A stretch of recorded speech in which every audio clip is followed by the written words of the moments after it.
la iglesia de Dios. Ahí vamos a ver si, ahí creo que se ve.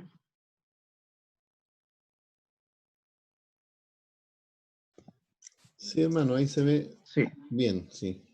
ese es el tema que me gustaría considerar. La iglesia de Dios, acá en la zona, no sé si allá se dará, hay personas que cuando van a congregarse dicen, ¿dónde asiste usted? Vamos a la iglesia del pastor tanto, dice, el pastor fulano, pastor sultano, y le agregan la iglesia de ese pastor o de ese obispo. Pero la iglesia es de Dios, y nosotros como creyentes no vamos a inventar nada nuevo. El creyente no está en este mundo para crear cosas nuevas respecto a lo que Dios ya planteó en su palabra. El caso de Moisés, cuando dice que se haga todo conforme al modelo que le fue mostrado en el Monte Santo. Las cosas que se escribieron en la antigüedad son reflejos, son un ejemplo de lo que Dios quiere para nosotros en nuestros días. Que sigamos todo conforme al modelo que se nos fue mostrado en la palabra de Dios. Hay varias preguntas respecto a la iglesia, y ese es el Imperio Romano, todo lo que está en amarillo, el gran Imperio Romano. Y ese imperio que es vasto, desde España, Portugal, hasta acá, hasta Israel. Y lo que está en rojo, esa manchita que se ve en rojo, es la provincia de Judea, lo que es Israel. Y todo el vasto imperio romano. O sea, en apariencia geográfica, en tamaño, el pueblo de Israel para el imperio romano era solamente una provincia periférica, lo más insignificante podríamos decir. Y esto no tiene nada de ofensivo si pensamos que Dios también a su pueblo le dijo que lo había elegido porque este pueblo de Israel era de lo más pequeño. Son palabras de Dios. Entonces Dios es especialista en hacer con algo pequeño, con algo insignificante, con algo que no es, hacer algo grande. En pasado el tiempo, pasado los años de la provincia de Judea, de esta pequeña provincia del Imperio Romano, salieron hermanos predicando la palabra de Dios y predicaron por toda Asia. Aquí en este trozo, si se ve donde voy marcando, estaban las iglesias del Apocalipsis, lo que actualmente es Turquía. Acá está lo que es Grecia, donde está Tesalónica, donde está la iglesia a los Corintios, todo eso. Acá está la iglesia a Roma. Y Pablo en una de sus cartas dice que él pretende ir acá, a España. Tal vez logró ir, no lo sabemos, la Biblia no lo dice. Y acá tenemos ya lo más conocido, Egipto, el río Nilo y el Mar Rojo que cruzaron los israelitas para llegar a Israel. Y ahí anduvieron dando vuelta 40 años por su desobediencia. El Imperio Romano logró todo esto por la fuerza, por la fuerza. Su ejército avanzaba y era un ejército terrible. Muchas veces antes de que llegara el ejército a una colonia, ya la gente se rendía porque sabían que venía el Imperio Romano. Pero todo esto que está el Imperio Romano estaba influenciado por una cultura. El Imperio Romano pone las leyes, el Imperio Romano pone a los gobernantes, pero la cultura, había otro imperio antes que el romano, y estaba la cultura griega que nos dejó como legado la democracia, el teatro, las artes, la arquitectura, la filosofía, el deporte, las letras, los Juegos Olímpicos son de allá, etcétera, etcétera, etcétera. Y ese es el mundo donde nace la iglesia, donde nace la iglesia. ¿Y qué tiene que ver todo esto con la palabra de Dios? Es el contexto en el que nace la iglesia. Y es interesante cómo el Señor Jesucristo, en palabras de uno de los emperadores más grandes, que fue Napoleón, dijo acerca de nuestro Señor que él había conquistado. Napoleón conquistó con su fuerza, con su ejército, pero el Señor Jesucristo conquistó todo el mundo solamente por amor, y lo encontraba él superior, porque los soldados pueden rendirse, volverse atrás, convertirse en mercenarios de un ejército, pero en el ejército del Señor, los soldados del Señor Jesucristo van voluntariamente a una guerra y dan su vida, y en este tiempo, en el siglo I, dieron muchos hermanos, muchos soldados de Jesucristo dieron su vida por el Evangelio. En el día de hoy nosotros gozamos de una paz que no la tomamos en cuenta, en consideración. Aunque la paz que gozamos nosotros en nuestros días no es en todo el mundo. Hay países en el día de hoy donde están muriendo hermanos, donde están falleciendo hermanos por el solo hecho de ser cristianos. Así que el mundo griego era el que tenía las ideas en ese tiempo. Y la pequeña colonia de Judea, de Israel, donde hay provincias conocidas como Galilea, como Samaria, estaba el asunto espiritual. Los judíos en todo el mundo conocido eran conocidos, valga la redundancia, porque ellos giraba todo en torno a lo espiritual, a su Dios. Recordemos que era el único pueblo que era monoteísta. Todos los demás pueblos adoraban a multitud de dioses. El pueblo de Israel adoraba a un solo Dios. Incluso cuando lo gobiernan los griegos, lo gobiernan los romanos, el pueblo de Israel con el Sanedrín llegó a acuerdos, llegó a pactos con los gobernantes para no tener problemas con el pueblo judío. Los gobernantes que venían de Roma hacían estos acuerdos con los gobernantes israelitas y creaban vínculos, hablando terrenalmente, creaban vínculos con ellos. Y hay un texto en Gálatas capítulo 4, versículo 4, que me parece muy interesante por todo el contexto histórico. Dice, pero cuando vino el cumplimiento del tiempo, Dios envió a su Hijo nacido de mujer y nacido bajo la ley. Y esa es la frase interesante que me llama poderosamente la atención al ver, al analizar cómo Dios en su soberanía permitió que todas estas cosas se dieran en el Imperio Romano, cómo la cultura griega ya estaba avanzada. Y Dios dice, cuando vino el cumplimiento del tiempo, a Dios nada se le escapa, nada ocurre por casualidad en el mundo de Dios, no hay coincidencia, no hay casualidades, todo está ya dispuesto, porque Dios lo ha determinado así. Cuando vino el cumplimiento del tiempo, ¿qué pasó allí?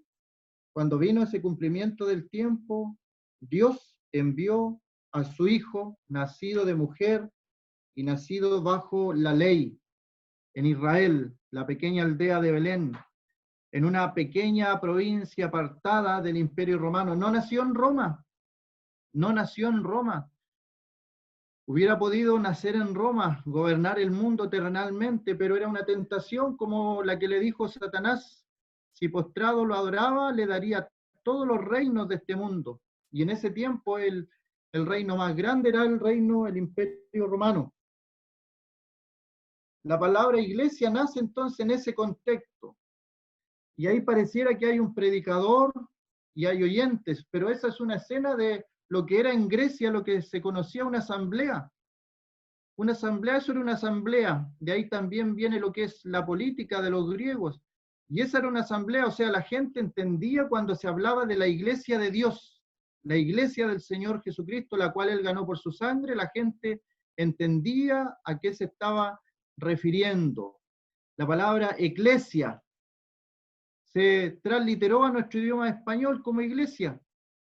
Significa una asamblea del pueblo. Así que la gente no era extraña esta palabra, la iglesia, cuando le hablaban de la iglesia del Dios viviente. Sabían que era una comunidad de personas, una comunidad de personas llamadas fueras para servir a otro señor que no era el César. Y este señor era el Señor Jesucristo. Todo el mundo romano saludaba y decía, César es el Curios, César es el Señor, pero los cristianos saludaban de otra forma. El Señor de ellos era el Señor Jesucristo. Ese era su saludo y su despedida para los cristianos en el siglo I, era la despedida Maranata. Maranata, el Señor viene, que también está en el idioma griego. El Señor viene. Esa era su despedida. ¿Nos vemos? Si el Señor viene, el Señor viene. Y esta misión que tenían los llamados fuera era una misión histórica en el momento determinado de esa historia. Pablo recorrió todo el Imperio Romano con las facilidades que le otorgaba ser de esa nacionalidad, ser ciudadano romano. Los caminos estaban preparados en todo el Imperio Romano. Vimos el mar Mediterráneo, podía navegarse. Era el tiempo determinado por Dios, cuando vino el cumplimiento del tiempo, cuando todo estaba preparado. Pero al mismo tiempo, cuando había una gran oscuridad en este mundo, era el tiempo de mayor oscuridad. Si bien hemos visto la religión de los judíos, también había una religión en todo el imperio que era adorar al César. Y a través del imperio habían religiones que tenían múltiples dioses, muchedumbre de dioses. Incluso vemos en el libro de los Hechos cuando Pablo dice que les iba a predicar al Dios no conocido, porque los griegos tenían una estatua, un monolito a un Dios no conocido, por si se les había escapado algún Dios. Era tal la cantidad de dioses. Los romanos tenían también muchos dioses, incluso si algún familiar en nuestro hogar, por ejemplo, si hubiéramos sido romanos, si en nuestro hogar alguien había hecho alguna hazaña, lo podríamos nosotros lo más bien hacer un Dios y adorarlo porque Él estaba ya en el otro mundo, el mundo espiritual, y nos podía ayudar.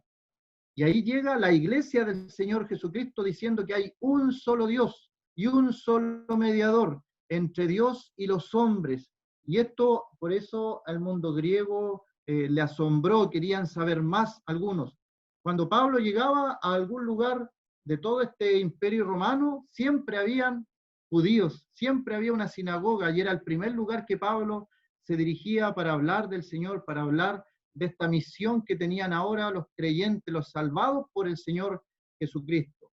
Y debía comenzar a contar la historia a los gentiles de una forma y a los judíos de otra forma. Los judíos sabían y esperaban un Mesías prometido, ellos lo sabían. Había una promesa del Mesías prometido, había una promesa en el Antiguo Testamento también del profeta. Por eso es que los fariseos van y le preguntan a Juan el Bautista, ¿eres tú el profeta? Porque había una promesa del profeta, refiriéndose cuando muere Moisés, y luego va a venir un profeta más grande que Moisés, obviamente, nuestro Señor. Y este pueblo también había sido llamado y convocado para adorar, la adoración. Y nuevamente repetimos esta idea de la adoración. No se iba a adorar a muchos dioses, a ninguna estatua, se iba a adorar al Dios único y verdadero. Ese Dios que los judíos creían que era el único Dios que creó el cielo, la tierra, el mar, todo lo que existe en ellos, y ahora había venido en forma humana. Indiscutiblemente grande es el misterio de la piedad. Dios manifestado en carne, y se había manifestado en carne el Señor Jesucristo, Dios por sobre todas las cosas. Pero ¿qué pasa cuando los judíos rechazan a Pablo? Él va a los gentiles, a las gentes que no eran judías, y comienzan también a haber iglesias judías y a haber iglesias también griegas, por decirlo de algún modo, no judías, pero los primeros que se les predicaba porque ellos estaban esperando la promesa del Mesías eran los judíos. A los suyos vino y los suyos no le recibieron, dice Juan capítulo 1. El Señor mismo había hablado de esta roca donde iba a edificar su iglesia. Mateo 16, 18 dice, y yo también te digo que tú eres Pedro, y sobre esta roca edificaré mi iglesia, y las puertas del Hades no prevalecerán contra ellas. Las puertas del Hades no prevalecerán contra ellas. El Señor Jesucristo había hablado de la iglesia en tiempo futuro, y ahí quedan de lado algunas teorías que hablan de algún tipo de iglesia en el Antiguo Testamento. El Señor habla hacia el futuro y dice, sobre esta roca edificaré mi iglesia. Y eso es lo que decía yo al comienzo, la iglesia no es de una persona o de un grupo de personas, la iglesia es del Señor Jesucristo, de su posesión, porque Él la compró a precio de sangre. El Señor Jesucristo no dijo que edificaría su iglesia sobre una piedra, sino sobre una roca. Y sabemos quién es esta roca. El apóstol Pablo nos dice en el libro de Efesios, el capítulo 2, el versículo 20, edificado sobre el fundamento de los apóstoles y profetas, siendo la principal piedra del ángulo Jesucristo mismo. Y aquí está la iglesia fundada sobre apóstoles. Y hace poco tiempo comenzó a aparecer un grupo de personas que se llaman a sí mismos los apóstoles. Antes de eso habían aparecido personas que se llaman los profetas. Pero eso es otro tiempo, ya pasó eso, fue el fundamento. El fundamento se pone una sola vez solamente, una sola vez, y luego comienza la construcción del edificio. Este fundamento llevaba a los apóstoles fueron 12, y el libro de Apocalipsis dice que sus nombres están escritos allá. Son 12 solamente, no hay más apóstoles. ¿Y cuánta gente en el día de hoy sigue engañada a personas que se hacen llamar a sí mismas apóstoles?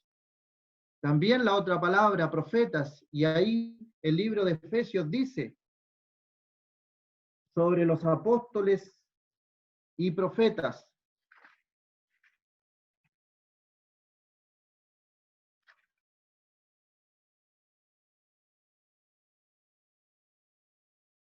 Y el Señor Jesucristo es el fundamento sólido. Él es el fundamento sólido. Amigo, amiga, tal vez estás escuchando y has escuchado hablar a estas personas que se les nombra con estos nombres rimbombantes así. Hoy día va a estar el apóstol tanto. O viene un profeta y lo nombran de esa forma, como si tuviera un grado mayor de espiritualidad de alguna forma. Pero el Señor Jesucristo fundó su iglesia sobre la roca, sobre una declaración. Y esta es la roca, el fundamento, es que el Señor, como el Hijo del Dios viviente, el unigénito Hijo de Dios, es el Señor y Salvador. Ese es el fundamento, esa es la roca donde está fundada la iglesia. En el Antiguo Testamento se habla de esto. Todos bebieron de la misma bebida espiritual, porque bebían de la roca espiritual que los seguía, y la roca era Cristo. Esta es una alusión directa a lo que el pueblo de Israel pasó en la antigüedad. El pueblo de Israel estuvo en el desierto y se les dio de beber del agua que salía de la roca. Y la roca era Cristo, dice el libro a los Corintios. Así que la roca es nuestro Señor, sin lugar a dudas. El uso de la palabra roca nunca se refiere a una persona, se refiere solamente a la deidad, a Dios. Los judíos sabían, entendían que cuando hablaban de la roca era porque se estaban refiriendo al fundamento sólido de Dios, el Dios que tenían ellos. Nunca se refirió a sí mismo Pedro como el fundamento de la iglesia. Viera todo lo que hacen en alusión a su nombre, Pedro en el día de hoy se escandalizaría. Él mismo se refiere al Señor en 2 oportunidades. Y habla del Señor Jesucristo. Este es Jesús, en la piedra reprobada por los edificadores, la cual ha venido a ser cabeza del ángulo. Y en ningún otro hay salvación, porque no hay otro nombre bajo el cielo dado a los hombres en que podamos ser salvos. El salmista también dice, roca fuerte es el Señor.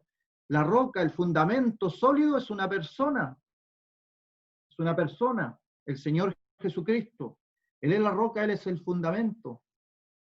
Que no nos confundamos, que no te confundan, amigo, amiga, si te han dicho que es la roca sobre la cual está fundada la iglesia, es una persona. Terrible. El mismo Pedro Le preguntamos a Pedro, porque es aludido, que él es el fundamento de la iglesia, pero ¿qué dice Pedro? ¿Qué dice la persona aludida? Acercándoos a él, refiriéndose al Señor Jesucristo, piedra viva. Y cuando dice él acercándoos a él, se refiere a nuestro Señor Jesucristo.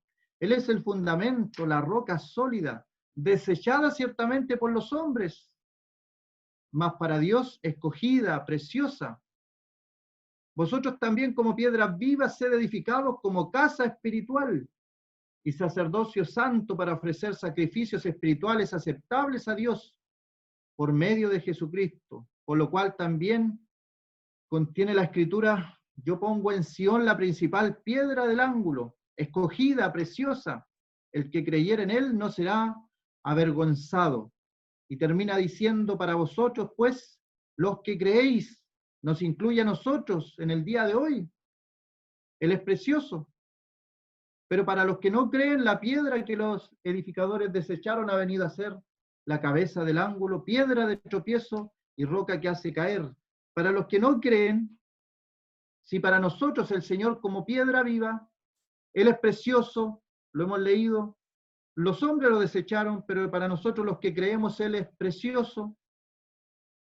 Pero para los que no creen, esta piedra también es una piedra de tropiezo, roca que hace caer. Nuestro Señor, en su amor, en su misericordia, Él ofrece salvación a todos los hombres, a todos los hombres.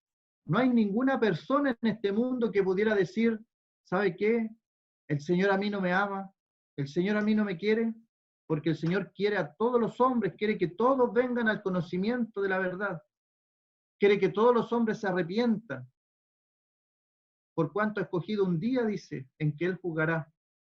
Hay oportunidad reiteradas veces. Nadie podrá decir: yo no tuve la oportunidad de ser salvado.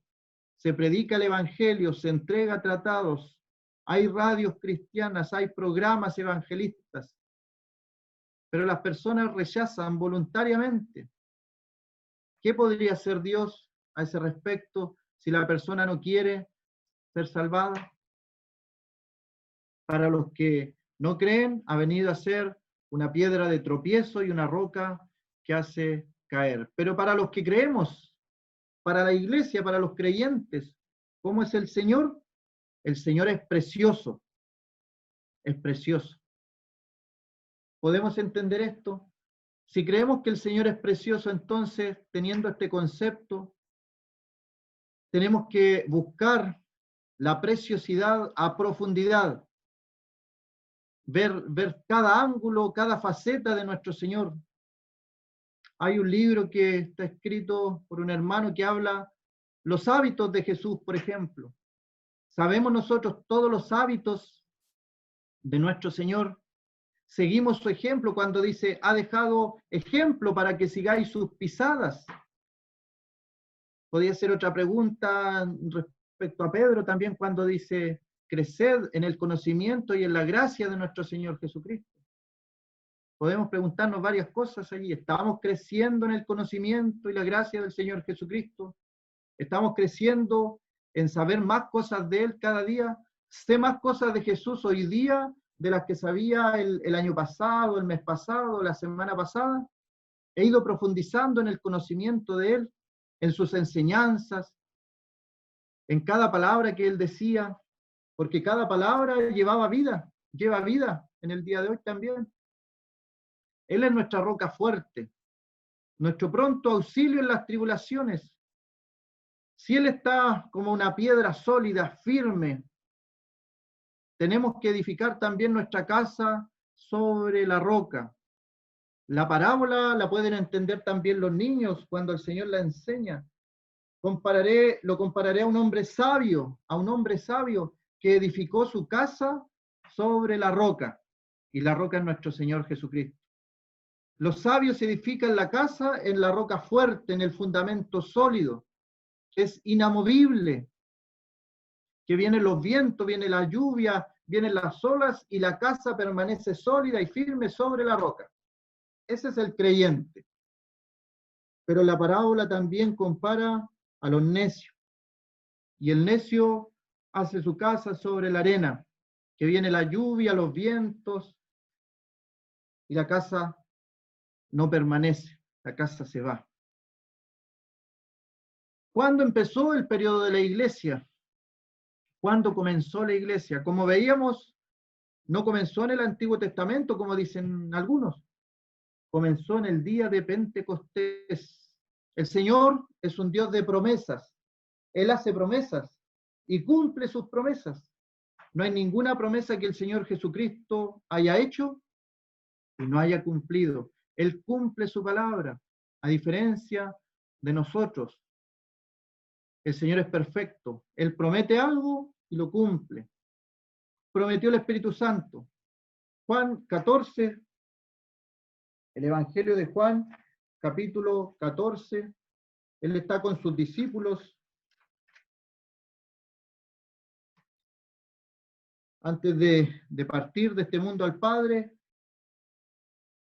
Y dice Juan 14, versículo 15, si me amáis, guardad mis mandamientos, y yo rogaré al Padre y os dará otro consolador para que esté con vosotros para siempre, el Espíritu de verdad, el cual el mundo no puede recibir porque no le ve ni le conoce, pero vosotros le conocéis, porque mora con vosotros y estará en vosotros.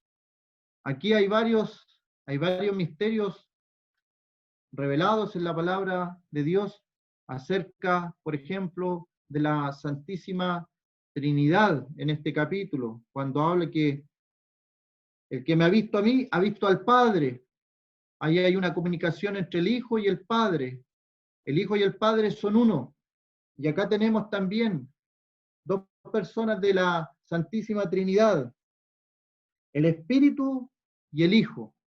El Espíritu dice,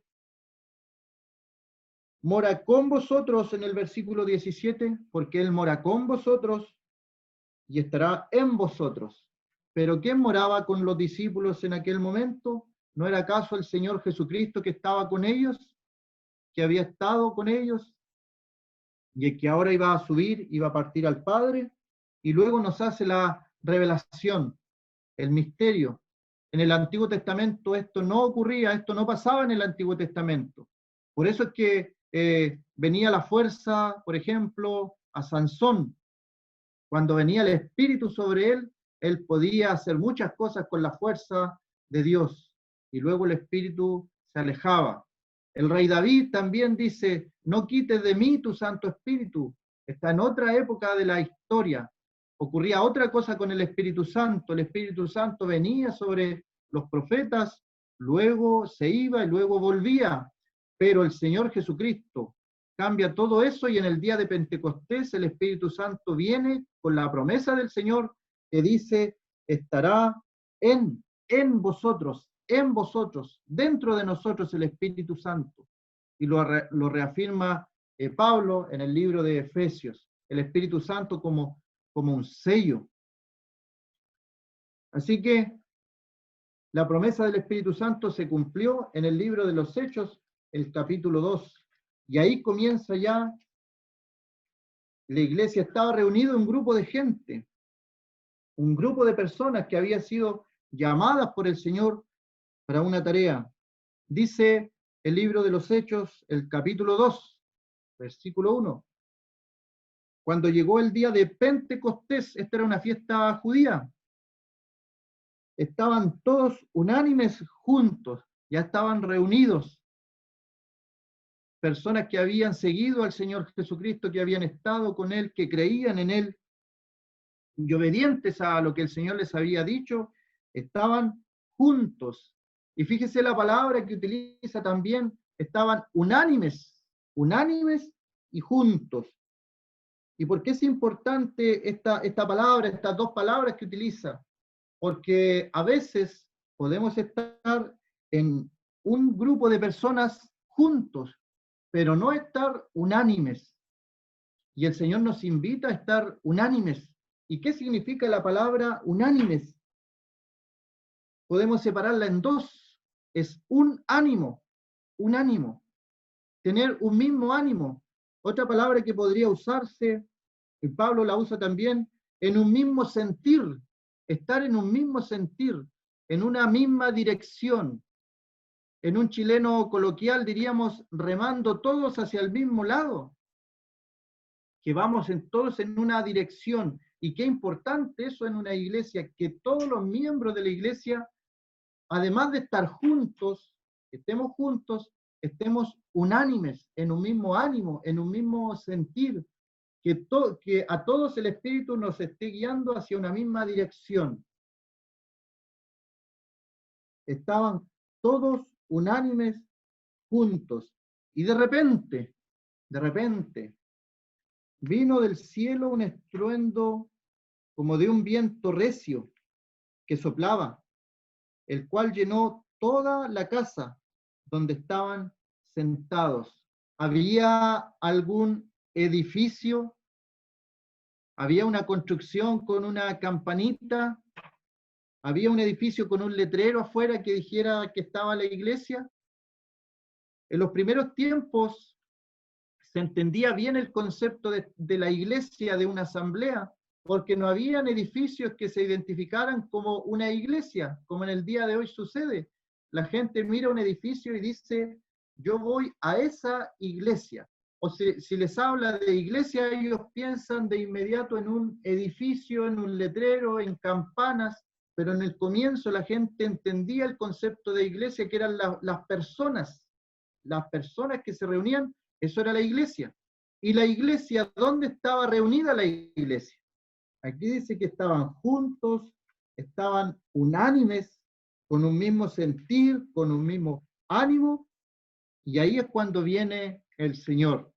Y podemos pensar nosotros, si queremos que el Señor esté en nuestras reuniones, que el Señor esté con nosotros cada día que nos reunimos, que nos congregamos, que estemos juntos, que no dejemos de congregarnos como algunos tienen por costumbre, dice el libro de los Hebreos, pero también que estemos unánimes, en un mismo ánimo, en un mismo sentir.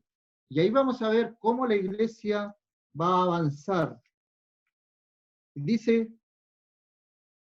el viento recio que soplaba, el cual llenó toda la casa donde estaban sentados. Toda la casa, la iglesia estaba reunida, estaba junta en una casa, porque la iglesia son las personas y estaban en una casa.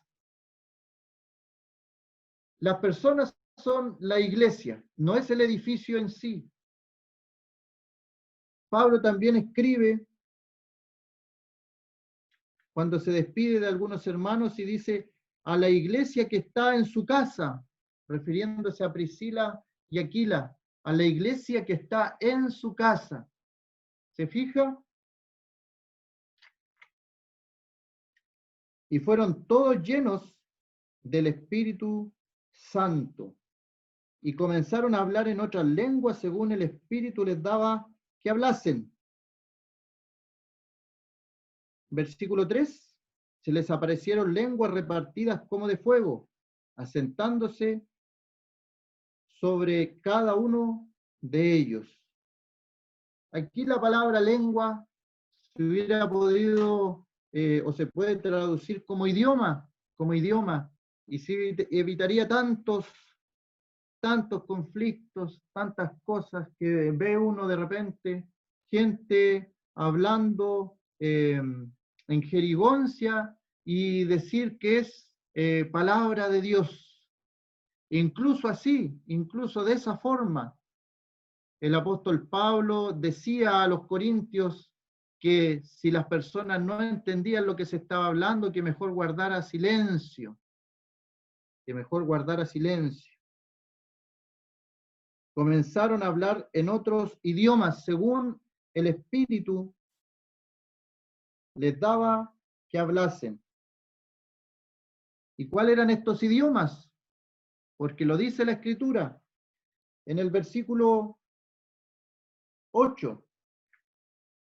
¿Cómo pues les oímos nosotros hablar cada uno en nuestra lengua en la que hemos nacido? Ahí está claro, clarísimo. En nuestra lengua en la que hemos nacido. ¿Y en qué lengua habían nacido?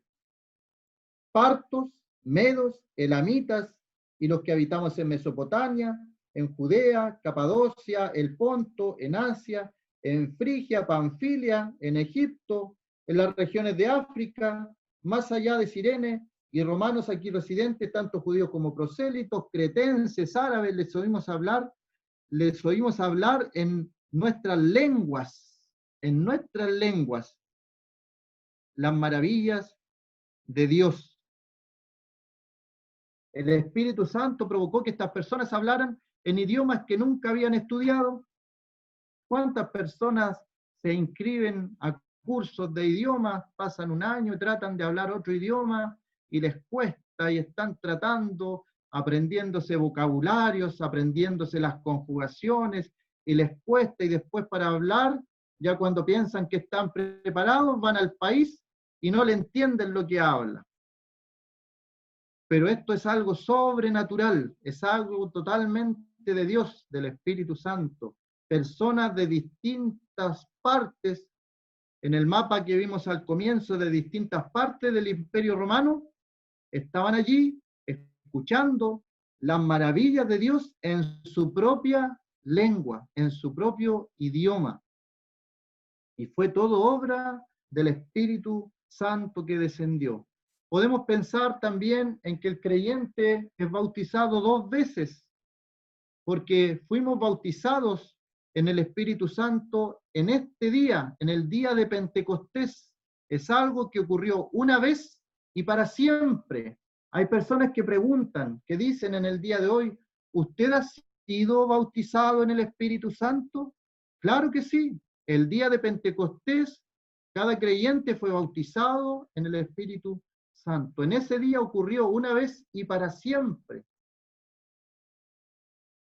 Estas personas se maravillaban, era algo nuevo. El Espíritu Santo ya no iba y venía, como en el Antiguo Testamento. El Espíritu Santo iba a permanecer, iba a estar en ellos, iba a quedarse y permanecer. Y por eso las personas se maravillaban. Le oímos hablar en nuestras lenguas. ¿Y cuál era el propósito de las lenguas? También tiene un propósito. Todos los idiomas que se hablaban allí tenían un solo propósito. No era predecir el futuro, no era decir que hagan esto, esto, otro. El propósito es que oían hablar en sus lenguas las maravillas de Dios. Capítulo 2, versículo 14.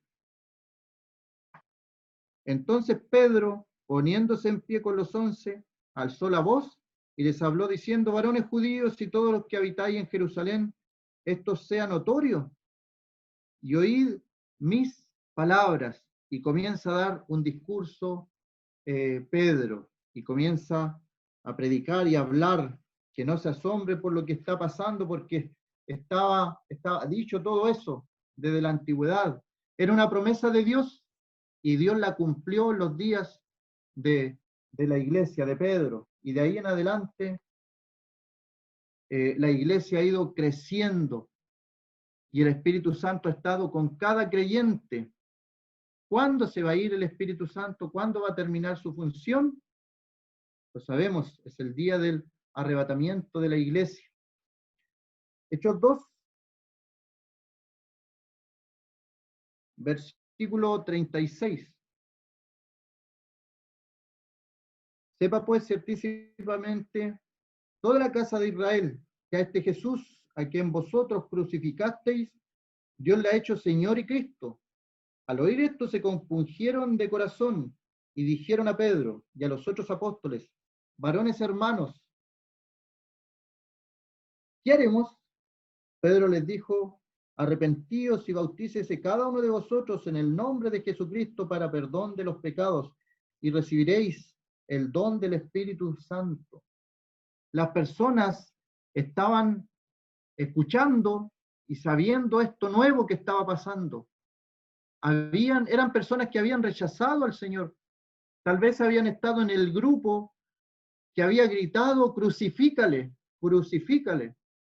Eran personas que estaban compungidas realmente de corazón, que con todo esto que habían visto y oído, las maravillas de Dios, su corazón, algo les había pasado y estaban dispuestos a escuchar lo que Pedro les estaba diciendo. Y cuando Pedro habla, estas personas compungidas de corazón quieren saber qué hacer.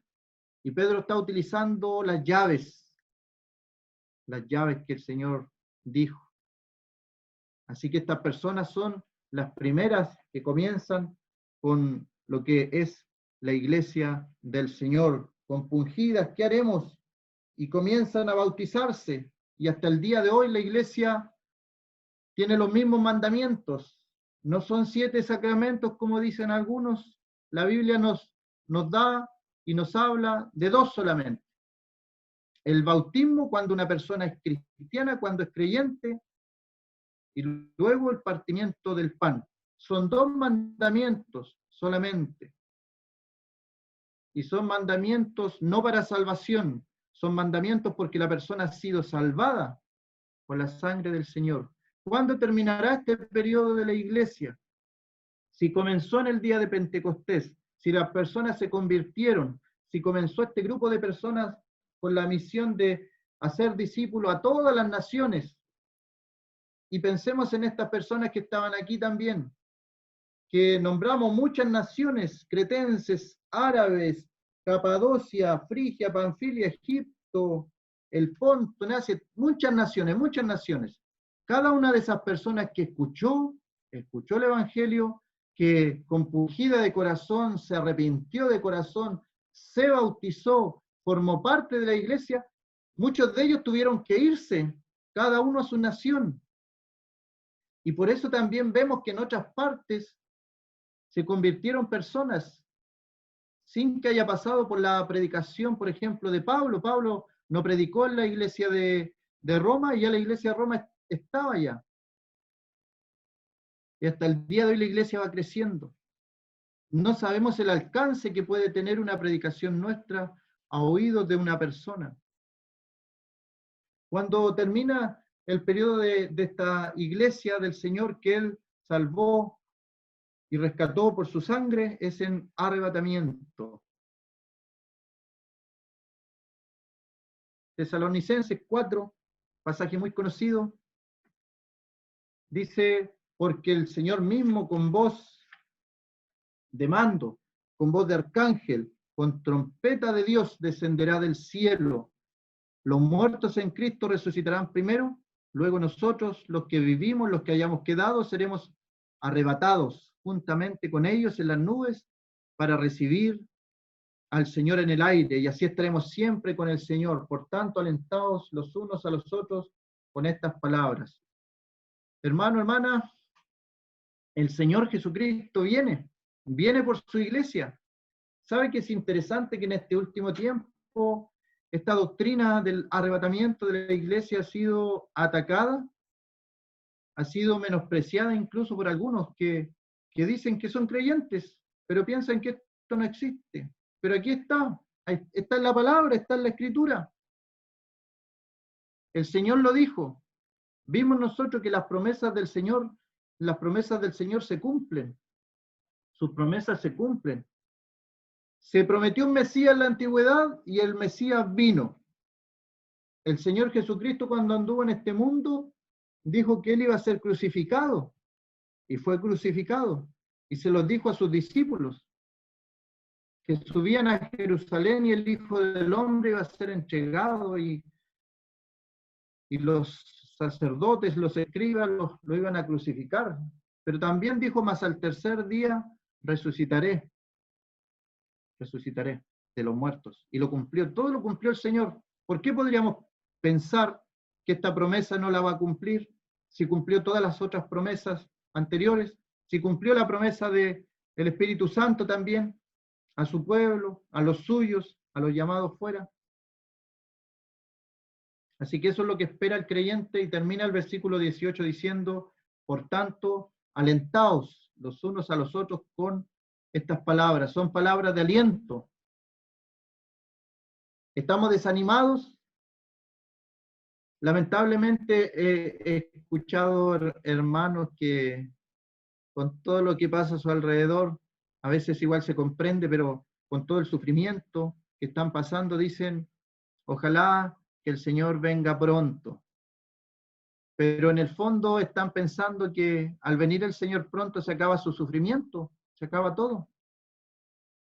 Pero el Señor no retarda su venida como algunos la tienen por tardanza, sino que Él es paciente para con nosotros, no queriendo que ninguno se pierda, sino que todos procedan al arrepentimiento.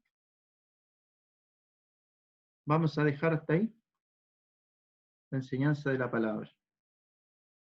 Que el Señor bendiga su palabra en nuestros corazones.